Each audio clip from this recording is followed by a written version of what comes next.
정비례에 대해서 잠깐 정리 한번 해볼까나? 그렇다면 먼저 정비례랑 좀 비교를 해볼 필요가 있어. 잠깐 봐보자. 정비례야 정비례. 정비례는 x과 y 값이 있었을 때 x값이 1, 2, 3, 4라고 가정 한번 해보자. 이때 얘가 5, 10, 15, 20 이렇게 되는 것처럼 x값들이 2배 될 때 y값도 똑같이 2배, 3배 될 때 3배, 4배 될 때 4배가 똑같이 돼야 돼. 이런 것들을 우리는 정비례라고 하고, x를 집어넣게 되면 여기에 y값은 5x가 됐겠지? 왜냐면 x배가 됐을 거고 여기도 똑같이 x배가 돼야 되니까. 맞니? 따라서 여기서 나오는 관계식은 y값은 5x, 그래서 y는 5x라는 관계식을 가졌었어요. 맞아요. 이번엔 우리가 반비례에 대해서도 좀 알아보자고요. 반비례에 대한 명칭은 여러 가지 함수들 중에서 이런 특징을 갖고 있는 것을 반비례라고 부를 거야.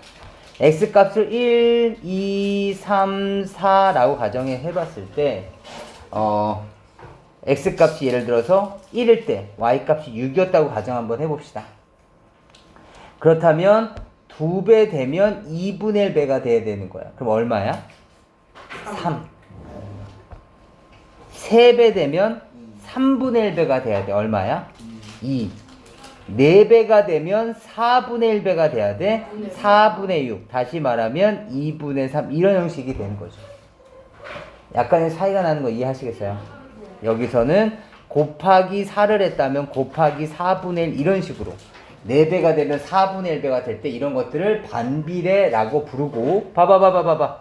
그렇다면 여기에 만약에 x를 집어넣는다면 x배가 됐으니까 여기는 몇 배가 돼야 돼? x분의 1배가 돼야 되는 거지? 맞니? 그러면 원래 6이 있었는데 6의 x분의 1배면 뭐가 된 거야? x분의 6이 됐을 것이고, 맞니? 그러다 보니까 관계식은 어떤 관계식이 생겨? y값은 x분의 6이구나 라는 것을 알 수 있게 되죠. 이해될까요? y값은 x분의 6. 이해되니? 따라서 정비례는 항상 y는 ax 형태였다면 반비례는 항상 x분의 a의 형태를 취하게 되고, 이 a 값을 우리는 반비례 상수라고 부릅니다. 이해될까요? 그런데 이 반비례의 특징은 어떤 특징이 있냐면 이 모양도 예쁘기는 한데, 근데 이 모양도 예뻐. 양변에 똑같이 x씩을 곱해볼까? 왜냐면 어차피 x는 0이 아닐 거니까 똑같이 x씩을 곱해주면 약분이 되면서 x 곱하기 y가 얼마가 되는 거야? a라는 관계식을 가질 수도 있어. 다시 말하면 x값과 y값의 곱이 항상 일정한 거야. 진짠가? 봐봐, 얼마야? 여기 곱해봐, 얼마야? 6. 여기 얼마야? 6. 여기 얼마야? 6. 여기 얼마야? 6. 아, x과 y값의 곱이 일정하면 반비례라고 얘기할 수 있겠다. 괜찮아? 좋습니다. 반비례에서도 마찬가지 이런 문제의 유형이 굉장히 중요한데, 대략적으로 표를 그려놓고 생각해 주시면 좀 편합니다. 1번서부터 보도록 하죠. 1번을 보시면 한 변의 길이가 x짜리야. x가 있고 y가 있어. 1짜리가 있어요. 정사각형의 둘레 길이는 4. 그쵸? 지금 머릿속에 이런 게 떠오르는 거죠. 1, 1, 1, 1 이렇게. 2짜리가 있어. 8. 2배 될 때 2분의 1배 됐어? 아니지.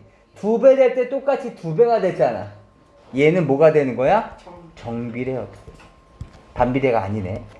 2번 봅시다. 하루에 24시간쯤 깨어져 있는 시간이 x시간, 잠을 자는 시간이 y시간.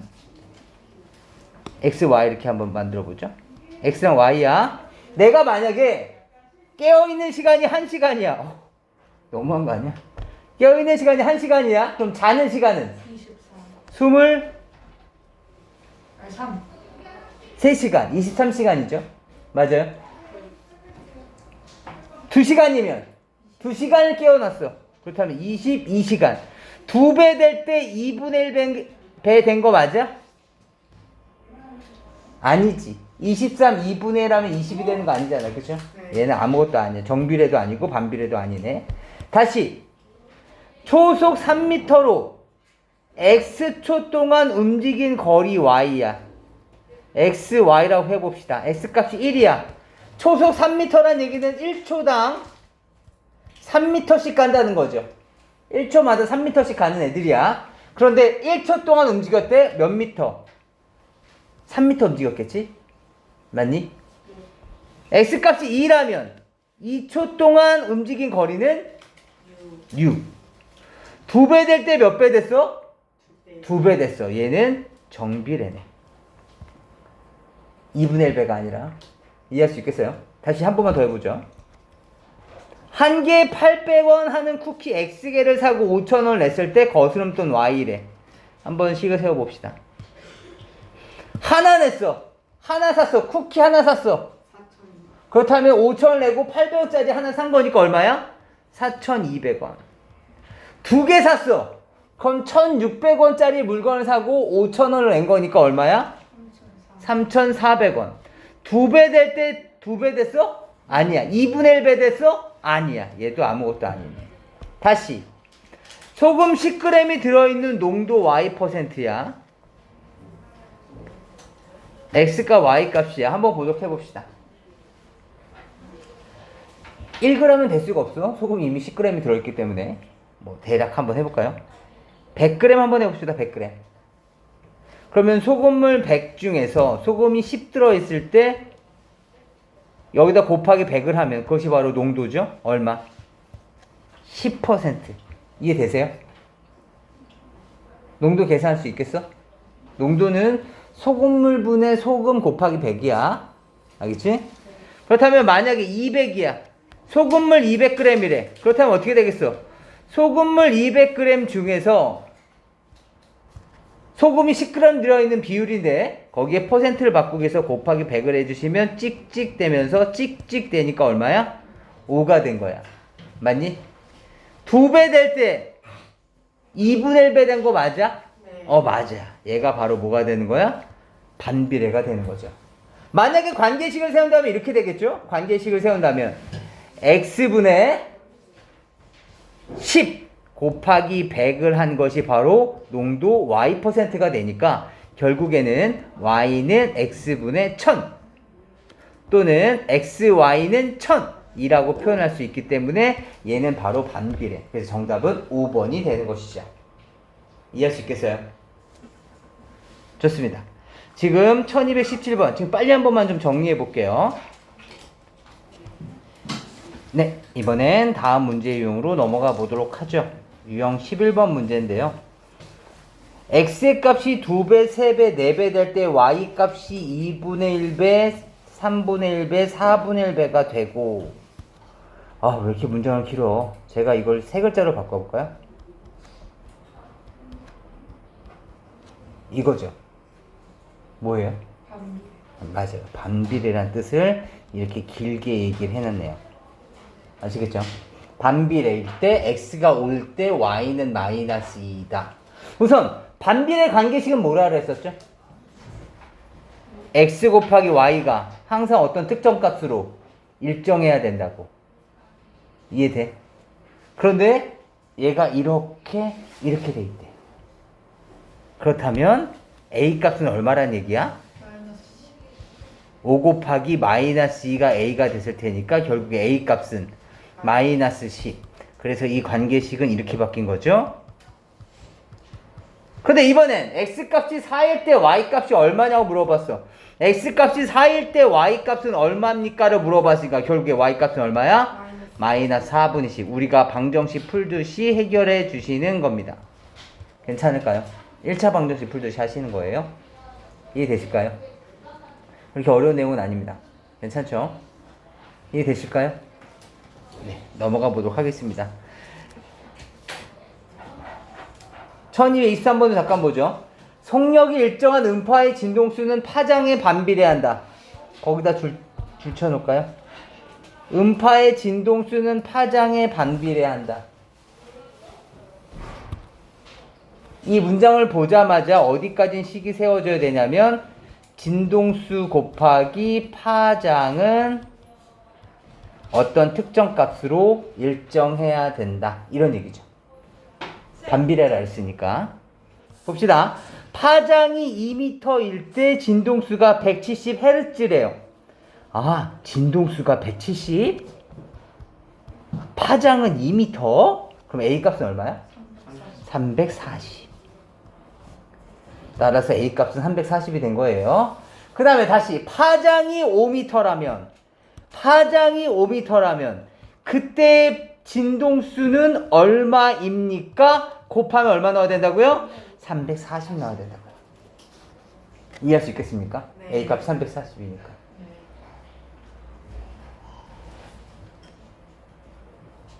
이해되실까요? 그래서 진동수는 계산해 주시면 되겠네. 68이야? 얼마입니까? 60. 68Hz. 맞습니까? 이런 식으로 계산해 주시면 돼요. 이 부분이 굉장히 좀 중요한 내용이니까 잘 알고 계시면 좋겠습니다. 다음 문제 유형으로 넘어가 볼게요. 알겠죠? 아, 톱니바퀴 문제 정말 중요한데 한번 직접 풀어보시고 톱니바퀴 문제 아니 그래도 한번 봅시다. 톱니바퀴 문제 워낙 중요해서 한번 보고 넘어갑시다. 두 톱니바퀴가 서로 맞물려서 회전하고 있는데 톱니바퀴 30개가 큰 톱니바퀴가 두 번 회전할 때 톱니가 X개인 작은 톱니바퀴는 Y번 회전한다. 이런 얘기는 잠깐 볼까요? 얘는 지금 뭐 A 톱니바퀴, B 톱니바퀴가 있어요. 근데 A 톱니바퀴는 톱니가 30개가 있대. 이런 식으로 이렇게 30개가 있대. 알겠지? 그 다음에 B 톱니바퀴는 X개가 있대. 그렇다면 얘는 톱니바퀴가 이런 식으로 주어져 있는데 서로 맞물리는 것을 박수를 친다고 생각해 본다면 A는 B와 한 바퀴를 돌면서 몇 번 박수를 치게 될 거냐면 톱니수가 30개니까 얘는 한 바퀴 돌 때마다 30번의 박수를 치는 거예요. 맞아요? 네. 두 바퀴일 때는 60번의 박수를 치겠죠. 따라서 두 바퀴 도는 동안에 A는 박수를 60번 친 거야. 그렇다면 B는 어떻게 될까? B는 한 바퀴 돌 때마다 X번이고 얘는 Y번 회전한다고 했으니까 얘는 한 바퀴 돌 때는 X번 박수를 칠 거예요. 알겠지? 대신 얘가 Y 바퀴를 돌게 되면 X 곱하기 Y번 박수를 치겠죠? 그 값이 서로 어때야 돼? 같아야 된다고요. 결국에 X, Y 값이 얼마 나와? 60 나온다는 걸 알 수가 있죠. 이해할 수 있을까요? 이 문제 다시 한 번만 좀 읽어보도록 해볼게요.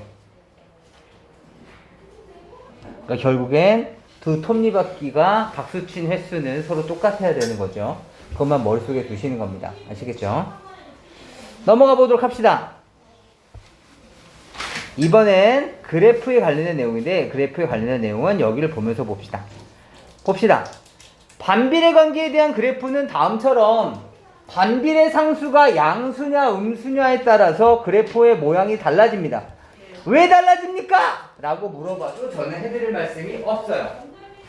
왜냐면 이것들은 직접 X좌표와 Y좌표를 찾아서 그 점들을 좌표 표면에 표시한 거예요.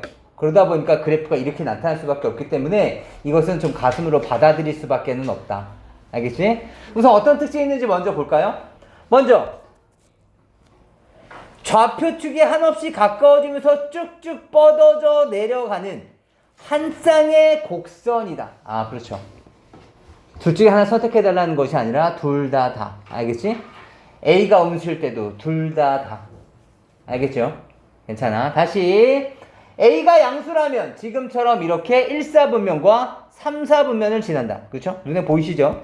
직접 눈에 보이시는 거예요. 이렇게 1사분면이랑 그 다음에 3사분면을 지나죠. 그 다음에 A가 음수일 때는 X과 Y 값의 부호가 달라지기 때문에 지금처럼 2사분면과 4사분면의 그래프가 그려지죠. 이해될까요? 그 다음 A가 양수일 때 다시 보세요. 얘는 증가할 때 감소한다는 얘기는 그래프가 전체적으로 오른쪽 아래로 떨어지고 있다는 느낌 드세요? 오른쪽 아래로 점점 떨어지고 있고, 물론 x축과는 만나지 않지만 오른쪽 아래로 계속 떨어지고 있습니다. 우린 이런 것들을 감소한다, 증가할 때 감소한다라는 표현을 쓰죠. 이 그래프는 왜 오른쪽 위로, A가 음수일 때는 오른쪽 위로 올라가고 있죠. 물론 축과 만나고 있진 않지만, 이해되시겠어요? 그래서 지금처럼 이렇게 오른쪽 위를 향할 때는 증가할 때 증가한다라는 표현을 사용을 합니다. 괜찮을까요? 나중에 우리가 얘를 유리함수 또는 분수함수라고 해서 고등학교 올라가시면 그때 배울 겁니다. 우선 지금은 요런 모양새가 있구나 정도만 기억해 주시면 되겠습니다. 보죠. y는 마이너스 x분의 5의 그래프에 대한 설명으로 옳지 않은 것은? 대략 그래프 그려볼까요? 각자 그래프 그려봐봐.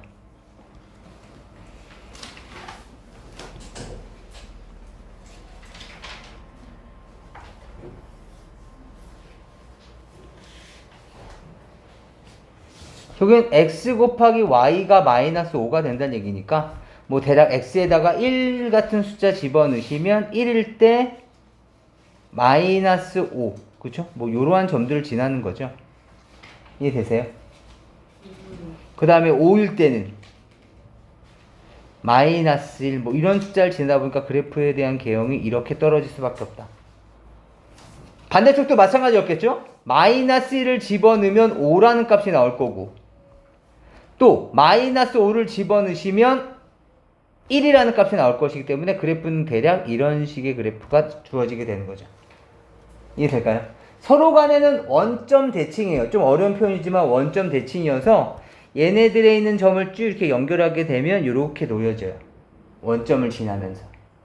얘네들도 마찬가지였겠죠? 이렇게 지나면서 얘네들 원점 대칭인 도형이 됩니다. 괜찮을까요? 한번 보도록 합시다. 1번 한 쌍의 매끄러운 곡선이다. 그렇죠. 한 쌍의 매끄러운 곡선입니다. 원점을 지나지 않는다. 그렇죠. 원점을 지나지 않고 있어요. 그 다음에 마이너스 15,3을 지난다. 아니 지난지 안 지난지 내가 어떻게 알아? 근데 방금 봤죠? x 곱하기 y가 마이너스 5. 다시 말하면 곱한 값이 얼마 나와야 돼? 마이너스 5가 나와야 돼. 마이너스 15 곱하기 3인데? 땡, 틀렸네. 그렇죠? 여기 있는 값들은 항상 x좌표와 y좌표를 곱하면 마이너스 5가 나와야 돼요. 알겠죠? 2사분면과 4사분면을 지난다. 맞죠? 그 다음 x축 y축과 만나지 않는다. 맞네요. 괜찮아요? 네. 잠깐만 볼까요? 잠깐 봐봐. 제가 여기 있는 임의의 점을 x, y라고 해볼게요. 알겠지? 그렇다면 요렇게 제가 축에 붙여서 요렇게 해서 요 사각형을 만들었어요. 알겠지? 요 점의 좌표가 x고 요 점의 좌표가 y예요. 알겠죠? 이 길이는 x가 됐겠죠. 이 길이는 얼마가 됐을까요? y가 아니라 마이너스 y가 됐겠죠. y가 음수니까. 여기가 마이너스 5지만 여기 길이는 5인 것처럼 마이너스를 붙여주셔야 되는 거죠. 이해되세요? 따라서 이 사각형의 넓이는 얼마다? 가로 곱하기 세로. 그래서 얼마? 마이너스 xy. 이해돼요? 근데 xy 값이 얼마였어 방금? 마이너스 5. 그럼 마이너스 5를 여기다 대입해 주시면 마이너스에 마이너스 5니까 5가 되는 거죠. 이해되세요? 제가 x를 어디다 잡겠다는 얘기 없었죠. 그렇기 때문에 이것도 넓이가 5지만 얘도 넓이가 5고요. 저쪽에 있는 아주 얇은 얘도 넓이가 5가 되겠죠. 이해할 수 있겠어요? 그러니까 x좌표와 y좌표의 곱이 일정하다 보니까 이런 현상이 일어나는 거야. 어느 점이든지 간에, 어떤 점이든지 간에 x축과 y축의 수선을 내려서 만들어지는 사각형의 넓이는 5가 되는 거죠. 그렇죠? 항상 일정해지는 거예요. 이해할 수 있겠어요? 넘어가 보도록 합시다. 그 다음 여기에 주어지는 내용들 좀 잠깐 보죠. 잠깐 보세요. 유형 14번도 굉장히 중요한 내용이니까 잘 들으셔야 돼요.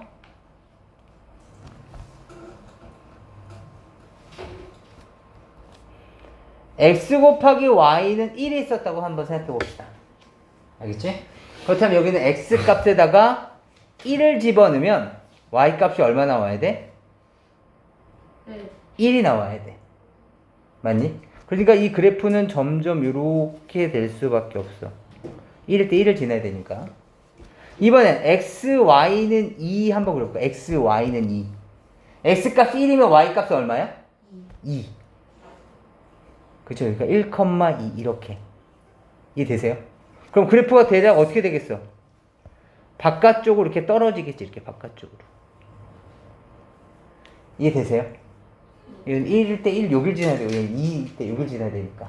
이해되니? 그러다 보니까 이 값이 커졌더니 어떻게 됐어? 원점으로부터 좀 멀리 떨어지고 있죠. 이해되세요? 또는 축으로부터, 여기는 축으로부터 봐봐. 여기도 축 봐봐. 이 축으로부터 이 거리나 이 거리를 비교해 봐봐. 더 멀리 떨어지고 있죠. 그럼 이 표현을 이렇게 표현하면 되겠다. A에 대한 절대값. 얘는 뭐 x, y가 음수일 때, x, y가 양수일 때 비교해 봐도 어차피 동일한 결과이기 때문에 절대값이 작을수록 좌표축이 가깝다. 클수록 좌표축에서 멀어진다. 또는 원점으로부터 멀어진다. 이런 표현도 괜찮습니다. 이해될까요? 그래서 둘 중에 하나 요것만 외워보도록 합시다. 알겠지? 절대값이 클수록 좌표축에서 멀어진다. 또는 원점에서 멀어진다. 잠깐만. 정비례 관계에서는 어떻게 됐었죠? 거기다 적어봅시다. 정비례 관계. y는 ax가 바로 정비례 관계인데 거기에서는 a의 절대값이 클수록 a의 절대값이 클수록 어떤 일이 생겼었죠? Y축에 가까워. 그렇죠. y축에 가까워집니다. 다 공부 안 했어?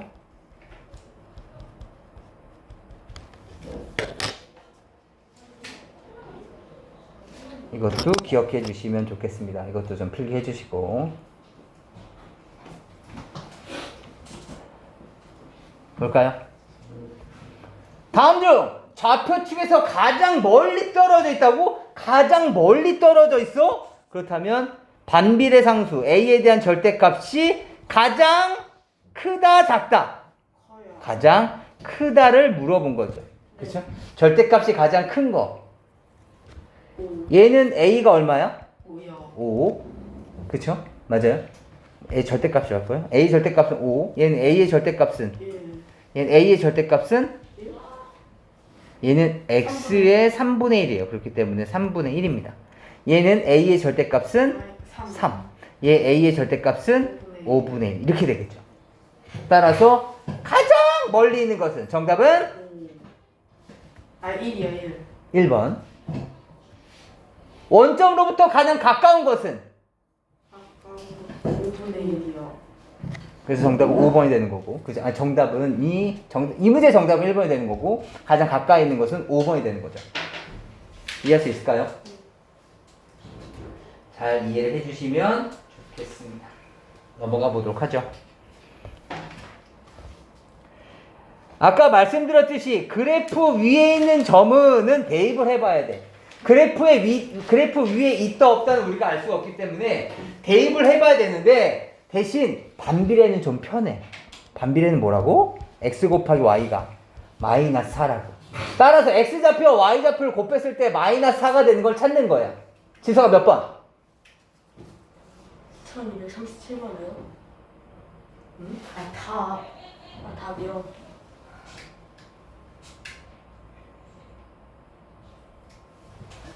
이거 3번이요. 두 개의 x좌표, y좌표를 곱했을 때 그 값을 곱했을 때 마이너스 4가 나오는 걸 찾으셔야 되는 거예요. 네. 이해할 수 있겠어요? 네. 이 문제는 요 정도만 하고 넘어가셔도 될 것 같고 1242번도 마찬가지죠. 3, 마이너스 6과 b, 9를 저 그래프가 지나고 있대. 지난다!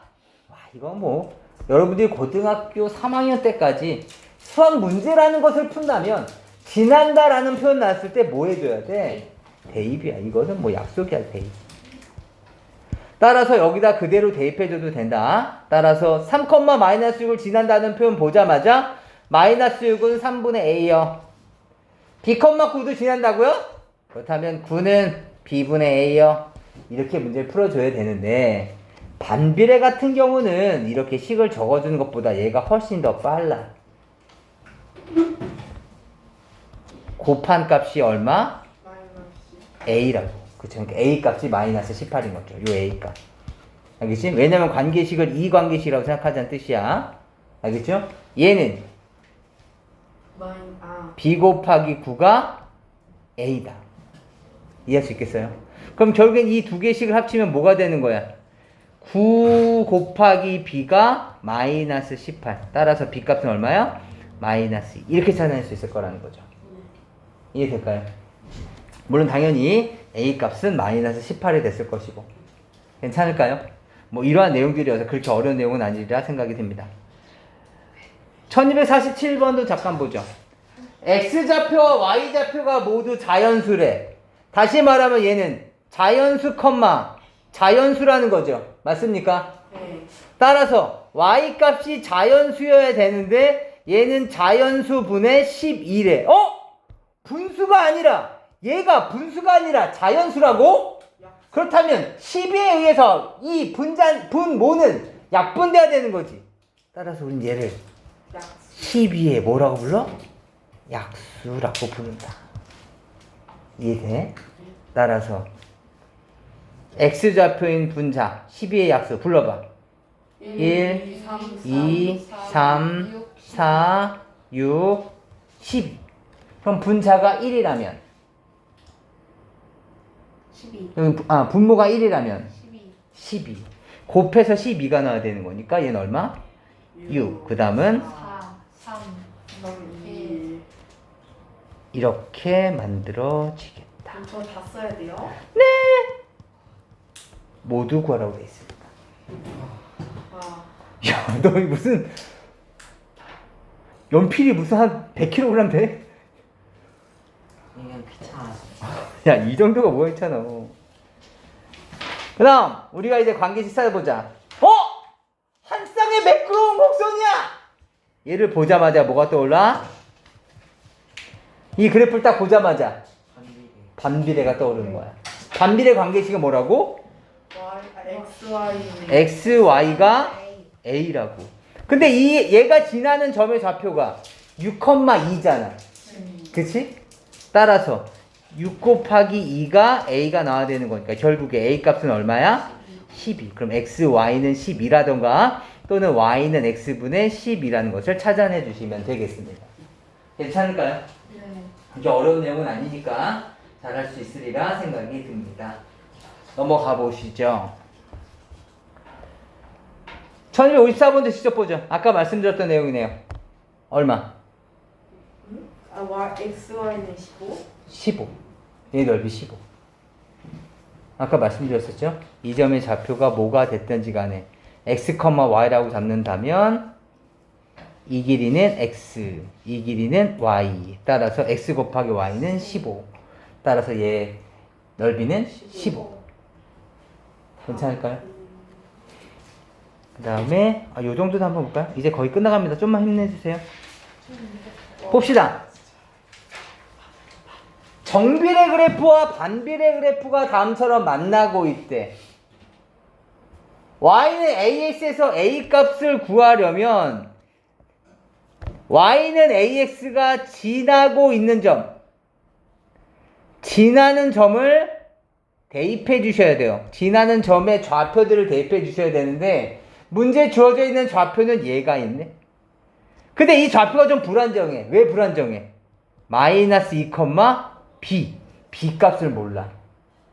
이 p라는 점의 x좌표는 알겠는데 p라는 점의 y좌표를 몰라. 따라서 우리의 목표는 뭐냐면 b 값을 구해. 다시 말하면 p라는 점을 완성시킨 후에 p라는 점을 y는 ax가 지나고 있으니까 y는 ax에 대입할 거라고. 우리의 계획은 그거야. 그런데 p라는 점인 마이너스 2, b가 어디에도 놓여져 있냐면 y는 x분의 12라는 그래프 위에 있는 거죠. 여기 이렇게. 이해할 수 있겠어요? 따라서 너도 마이너스 2 곱하기 b를 하면 12가 나와야 된다는 걸 알 수가 있어요. 따라서 B값은 얼마야? 마이너스 6이 되겠다. 완성됐습니다. P라는 점의 좌표는 말이죠. 마이너스 2, 마이너스 6이 되는 것이고 이것을 Y는 AX가 지나고 있죠. 뭐 하셔야 된다고요? 대입. 마이너스 6은 A 곱하기 마이너스 2니까 결국에 A 값은 얼마입니까? 3 이라고 구할 수 있겠습니다. 이해할 수 있을까요? 중요한 문제니까 잘 기억해 주시면 감사하겠습니다. 넘어가 보죠. 마지막 문제입니다. 뭐야? 안 되고요. 원점을 지나는 직선? 원점을 지나고 있는 직선을 보자마자 우리는 얘가 떠오르는 겁니다. 뭐야? 정비례. 정비례 관계식은 뭐죠? 정비례 관계식. Y는 AX. 이 점의 좌표는 5, 1500이니까 대입해 주시면 1500은 5 곱하기 A. A 값은 얼마입니까? 300. 따라서 이 관계식은 Y는 300X가 됐을 것이고 X는 당연히 0보다 크거나 같은 범위만 있겠죠. 밑에 쪽이 없잖아, 그치? 하루 동안에 생산되는 전력량을 계산하세요. Y가 뭔데? Y가 그 시간 동안 만들어지는 전력량. 그쵸?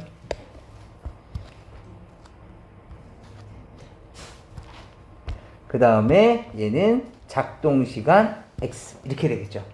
그럼 하루 동안에 만들어지는 전력량은? 7,700. 하루가 몇 시간이 돼? 지금 단위가 시간인 거 눈에 보이시죠? 4. 그쵸? 얼마? 24시간. 따라서 얼마니? 전력량은 300 곱하기 24를 계산하셔서 이거에 킬로와트를 적어주시면 되겠습니다. 괜찮을까요? 뭐 이런 식으로 해서 여러분들 문제를 좀 정리해 주시면 되겠습니다. 네. 지금서부터는 대표경을 풀어주시고 그 다음에 지난 시간까지는 우리 열매가 없었어요. 그렇죠. 지난주까지 열매가 없어요. 지난주에 제가 너무 경황이 없어서 열매를 안 했었는데 이번 주부터는 다시 열매됩니다. 아시겠죠? 아는데. 네, 우선 지금서부터는 빨리 문제를 풀어보도록 합니다. 대표경서부터 먼저 풀고 채점할 거예요.